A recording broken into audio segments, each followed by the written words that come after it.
Hola, hola amigos, ¿cómo están? Buenos días, tardes o noches. En esta ocasión te presentaré 5 populares leyendas mexicanas. México es un país muy conocido por sus leyendas y hoy te presentaré solo 5 de la gran lista que existe. Comenzamos. La leyenda del Nahual. Las antiguas personas cuentan que el Nahual era un espectro oscuro, mitológico y muy poderoso, pues poseía dones de brujo y hasta posiblemente sobrenaturales. Su origen se dio en Tlaxcala. Estos seres solían ser protegidos por Tezcatlipoca, un dios prehispánico de la guerra y el sacrificio. Dice que tenían la capacidad de transformarse en diferentes animales, como lobos, coyotes, caballos, opilotes, ranas, ajolotes, burros y hasta guajolotes, pero todos con un aspecto de malicia. Los abuelos comentan que si el nahual era lastimado mientras estaba en su forma animal, al convertirse en humano mantenía la herida en la misma zona donde fue lesionado, con lo que podían darse cuenta quién era uno de estos seres malignos. Pero eso no es todo, ya que se dice que al salir por las noches los nahuales necesitaban cargar consigo un cinturón de piel y una prenda usada, esto para que pudieran volver a su aspecto humanoide.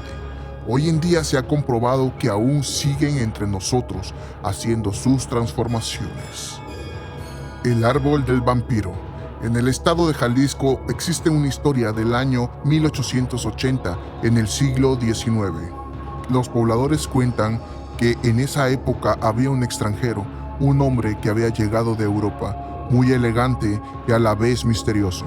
Las personas describen a ese hombre como un bien parecido, alguien de mirada enigmática, con elegancia incluso al hablar, sin embargo muy reservado.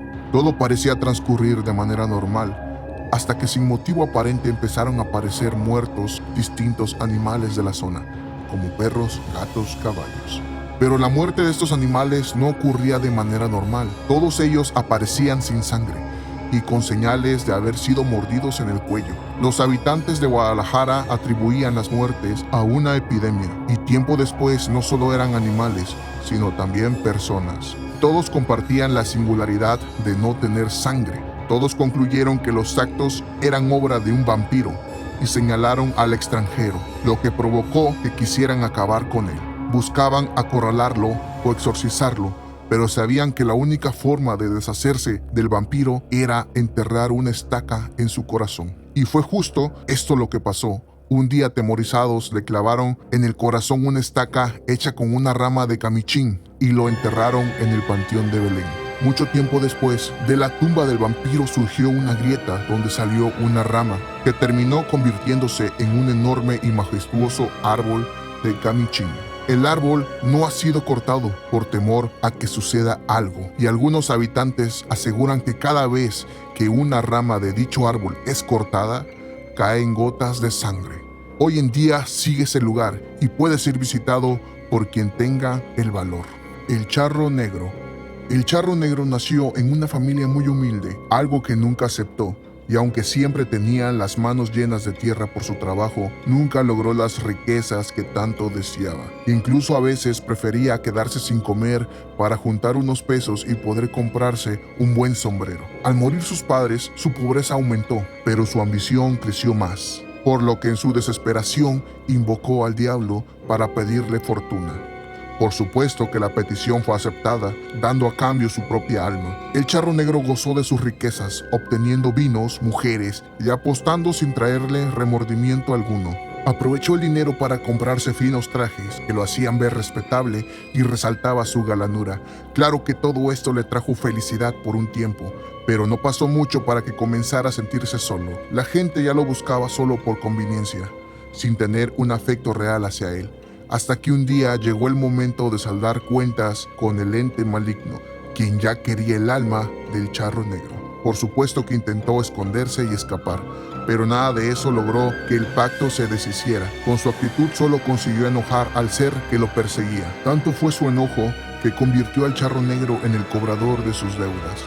Fue desde entonces que se le comenzó a ver deambular muy flaco y montado en su caballo, quien también fue condenado por la lealtad que le tenía al charro negro. Desde entonces vaga por las calles solitarias en busca de deudores como él, que también ofrecieron sus almas a cambio de grandes riquezas, aunque algunas versiones mencionan que también hace caer a otros hombres ambiciosos, ofreciéndoles sacos llenos de monedas de oro, así como a mujeres que se dejan llevar por su galanura y coqueteo. Y así nace la leyenda del charro negro. No se sabe a ciencia cierta en dónde se originó la leyenda del charro negro, ya que su historia es contada en todo el país. El charro negro se les aparece a las personas que viajan solas y emanan miedo. La Llorona.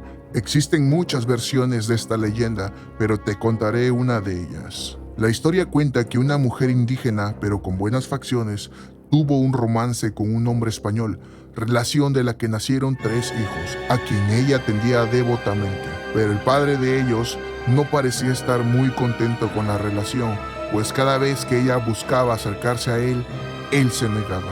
Pasó el tiempo y él se terminó casando con una damisela española.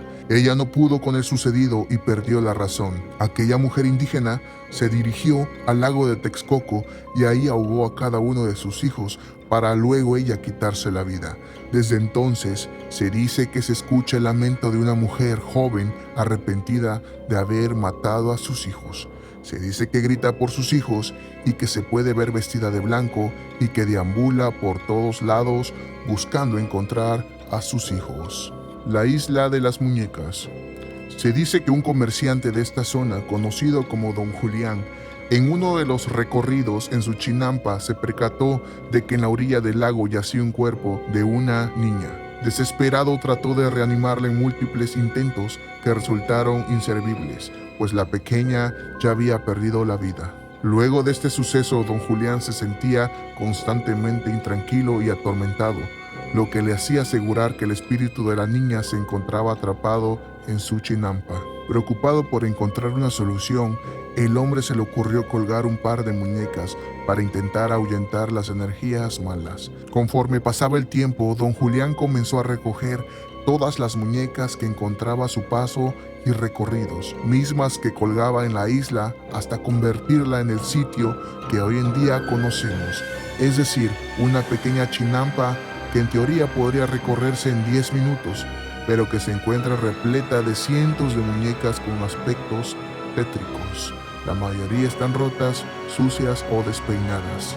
Como consecuencia de la preocupación que le causaba la idea de que cada muñeca estaba poseída por un espíritu diferente, el hombre fue perdiendo contacto con el mundo exterior hasta que decidió habitar la isla de manera permanente. Se transformó en una persona solitaria y ermitaña, lo que dio paso a otro rumor entre quienes lo conocían. Quien realmente estaba poseído era él, lo que provocó que en definitiva todos se mantuvieran alejados de la isla y dejaran de intentar tener contacto con el hombre. No se sabe exactamente cuántos años don Julián vivió así, y solo se volvió a tener noticias del habitante de la isla hasta que su cuerpo fue hallado justamente en el mismo lugar donde tiempo atrás había descubierto el cuerpo de la niña. Algunos dicen que la culpa por no haber podido salvar a la pequeña lo hizo enloquecer y como modo de ofrenda le regalaba esas muñecas. Hoy en día se pueden contar 2.500 muñecas cuidando de los malos espíritus que habitan alrededor de la isla. ¿Qué te parecieron estas leyendas? Existen infinidades de ellas. Ayúdame comentando qué otras leyendas te gustaría saber o conoces. Te invito a suscribirte a este canal. Si aún no lo has hecho, puedes hacerlo muy fácil, dándole clic al botón de suscripción. Gracias por la atención. Nos vemos en la próxima.